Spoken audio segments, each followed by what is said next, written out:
Hey basketball guys, we have news. Let's go to more news from the Golden State Warriors, but before that, don't forget to subscribe to the channel and leave your like.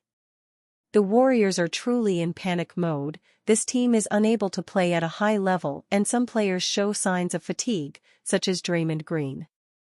Making new trades is the remaining option, and it will be necessary to give up some players to bring in others. Rumors: Warriors want to sign duo from Utah Jazz.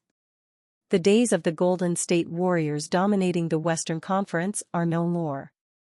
With roughly 4 weeks until the NBA trade deadline, the Warriors are expected to be one of the more active teams trying to bolster their roster next to Stephen Curry after seeing their 12-3 start to the year become an 18-18 record. There is no hiding the fact that the Dubs aren't the same lethal team they once were.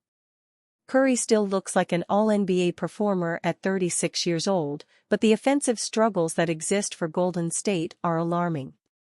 In fact, this team now ranks in the bottom half of team offensive rating and bottom 7 in team field goal percentage.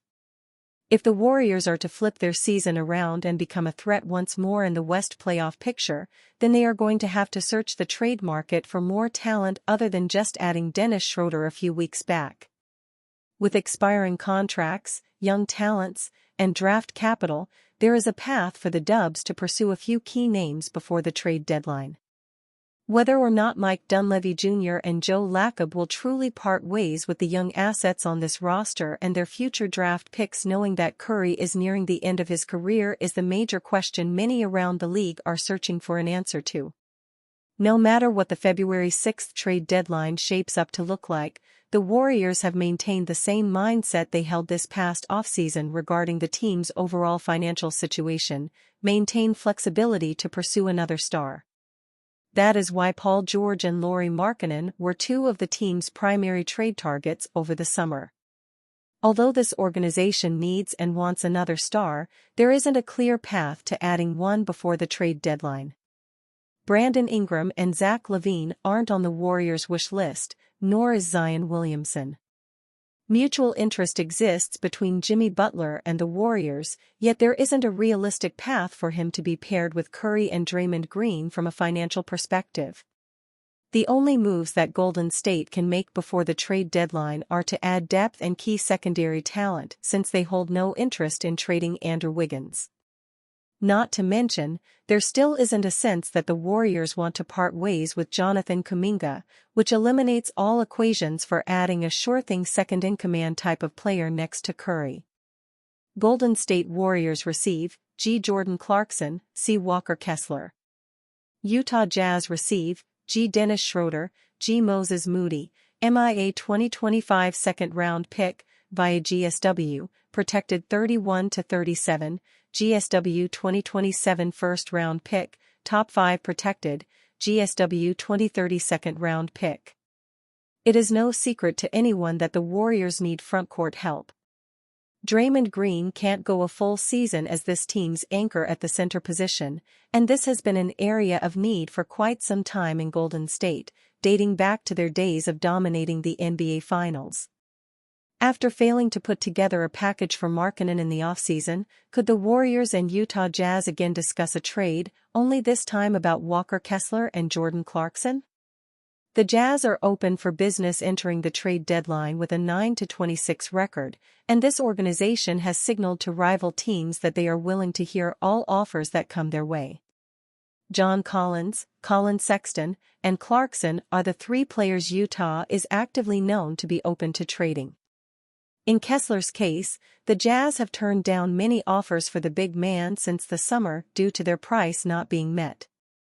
Although it is unlikely that the Warriors would be able to put together an enticing package for Kessler without including Kuminga, Brandon Podziemski, and at least 2 first-round picks, he is a player that could drastically impact Golden State's immediate and long-term futures. Not to mention, Clarkson's scoring abilities would be an instant upgrade to the Warriors' second unit. However, if the price is anything higher than Schroeder, Moses Moody, and some draft assets, including a 2027 first-round pick, then Golden State should take their business elsewhere. While Kessler has proven to be a strong center early in his career, he won't be the type of talent that will solely put the Warriors back near the top of the West. By giving up more than one first-round pick and potentially a different youthful option like Kuminga or Podziemski instead of Moody, the Warriors would only be setting themselves back further when you look at future seasons where Curry may not be around anymore. Kessler's price may be too high for the Warriors to pay at this time, but that shouldn't stop them from comparing Schroeder to both Clarkson and Sexton. It is certainly possible that the Jazz would be open to making a deal with Golden State regarding any player for a handful of draft picks. Could Warriors superstar point guard demand a trade amidst middling season? The Golden State Warriors have a once-in-a-lifetime player in Stephen Curry, yet they have not taken significant steps to sustain his greatness. Curry is the driving force behind the franchise, elevating the Warriors from obscurity to becoming the second most valuable sports team in the United States. However, as the team struggles to return to a point of contention, could Curry look to move out of the Bay Area? The concept of a two-timeline approach had been gaining traction within the organization. After the championship win in 2022, Warriors majority owner Joe Lacob and his team felt justified in their strategy. They had drafted young players who complemented the core while simultaneously winning a championship, setting the stage for a future beyond Curry. However, the incident involving Jordan Poole and Draymond Green marked the beginning of the end of the two-timeline experiment. Instead of abandoning the idea entirely, the Warriors owners chose to double down on their focus on the future rather than the present. The last couple of seasons have largely been wasted because the roster hasn't been strong enough to maximize the impact of the team's best player, Stephen Curry. He has carried the Warriors through 2 seasons of sub-50 win records at the ages of 34 and 35. Now, at age 36, the Warriors are sitting at .500 after 36 games, which is the same record as the Detroit Pistons. While the Pistons have improved their roster, the Warriors continue to display mediocrity, resembling much of what we've seen in the past 2 seasons. It may be time for Curry to step down as the face of the Warriors. Is Curry's time winding down in Golden State? The old saying, "the grass isn't always greener on the other side," may contribute to Curry's hesitation about leaving Golden State. The legacy he has built with the team is legendary. Representing just one team throughout your entire career is a luxury that belongs to a different era, and Curry has been the face of the franchise for over a decade. However, the game goes on, and the ultimate goal is to win.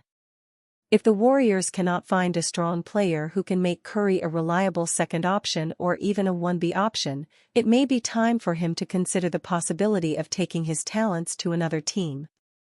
Whether it's in Denver with Nikola Jokic, San Antonio with Victor Wembanyama, or playing in Los Angeles with LeBron James, Curry made a statement last summer during the Olympics.